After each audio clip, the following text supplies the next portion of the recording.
नमस्कार दोस्तों, स्वागत है आपका डेली न्यूज़ के इस कार्यक्रम में। भारत में रिसर्च के नाम पर कुछ होता नहीं है, लीपापोती होती है, पैसे भी नहीं दिए जाते हैं। ख़ास तौर से इस बजट के अंदर रिसर्च के ऊपर ढक्कन लगा दिया गया है। अब रिसर्च की भारत में कोई ज़रूरत नहीं है। अब सरकार ने क्या किया है कि यहाँ पर जो यूनिवर्सिटी के जितने रिसर्च सेंटर्स हैं, अब ऑलमोस्ट उनके सारे प्रोजेक्ट कैंसिल हो गए हैं। उसका रीज़न क्या है? रीज़न बहुत सिंपल है कि जो रिसर्च लैब के अंदर जो केमिकल्स यूज़ होते थे, चाहे वो केमिस्ट्री लैब के अंदर हों या बायोलॉजिकल लैब में हों या किसी और साइंटिफिक लैब के अंदर हों, उन केमिकल्स के ऊपर जो कि रिसर्च के अंदर यूज़ होते हैं, उनके ऊपर अचानक से ड्यूटी 10% से बढ़ाकर 150% कर दी गई, 15 गुना बढ़ा दी गई।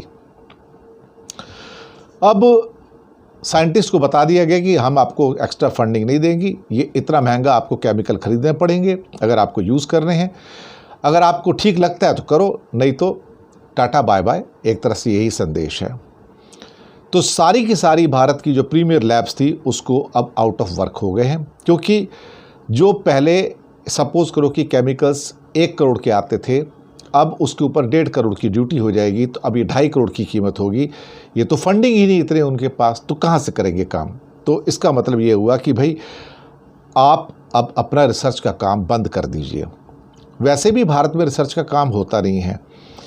अब सवाल ही पैदा होता है कि अचानक से सरकार ने ऐसा क्यों किया। मैंने कई रिसर्च के ऊपर प्रोग्राम्स किए हैं और आपको पता भी है कि उन प्रोग्राम्स के अंदर मैंने एलाबोरेट करके बताया कि भारत में रिसर्च की कोई कीमत नहीं है।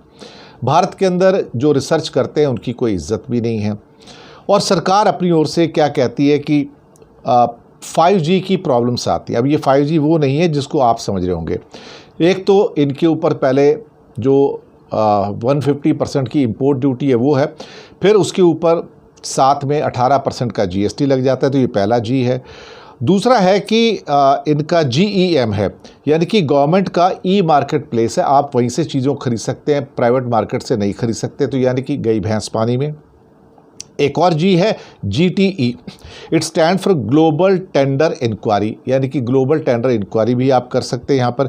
और एक GFR है, जनरल फाइनेंस रूल्स हैं। तो GFR general finance rules, GTE which is called for global tender inquiry, GEM which is now called absolutely government e market place, और GST। तो ये आपकी पूरी की पूरी, जिसे क्या कहते हैं ना कि इंडियन रिसर्चर को ये सब कुछ जो है ये फेस करना पड़ता है। तो इसका मतलब है कि अब आप अपनी जो सो कॉल्ड रिसर्च है उसको रोक दीजिएगा। अब हमें आपकी ज़रूरत नहीं है, रिसर्चर की ज़रूरत नहीं है। अब इनकी तो बड़ी बड़ी जो भारत सरकार की लैब्स हैं या IITs वगैरह हैं, इवन जो प्राइवेट के अंदर जो होती हैं सारी की सारी, अब आप सोचिए कि वहाँ पर इनकी ज़रूरत तो बहुत ज़्यादा होती है। और केमिकल्स परचेज जो होते हैं वो टोटल इंस्टीट्यूट का जो R&D बजट होता है उसका करीब 25% होता है। तो अब ये 25% का जो एक तरह से अब ये बढ़कर करीब 66 से 70% के आसपास सिर्फ केमिकल का खर्चा हो जाएगा। तो फिर रिसर्च करने के लिए कुछ बचा ही नहीं है। तो इसका मतलब ये है कि आपकी सारी जो रिसर्च है वो पूरी की पूरी तेल लेने गई।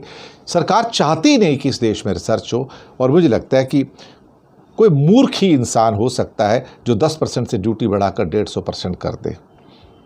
दरअसल इस सरकार को शिक्षा से भी चिढ़ है और इस सरकार को रिसर्च से भी चिढ़ है। तो इस सरकार दरअसल अनपढ़ों की सरकार है। जब अनपढ़ों की सरकार है और जो उसमें थोड़े पढ़े लिखे हैं वो भी अनपढ़ों की तरह बिहेव करते हैं, क्या कहा जाए अल्टीमेटली। ठीक है, यही भारत की नीति है। जब अनपढ़ सरकार होगी तो फिर यही होगा। आप IAS IPS बनिए, आपको क्या ज़रूरत है एक साइंटिस्ट बनने की? कोई ज़रूरत नहीं है। धन्यवाद।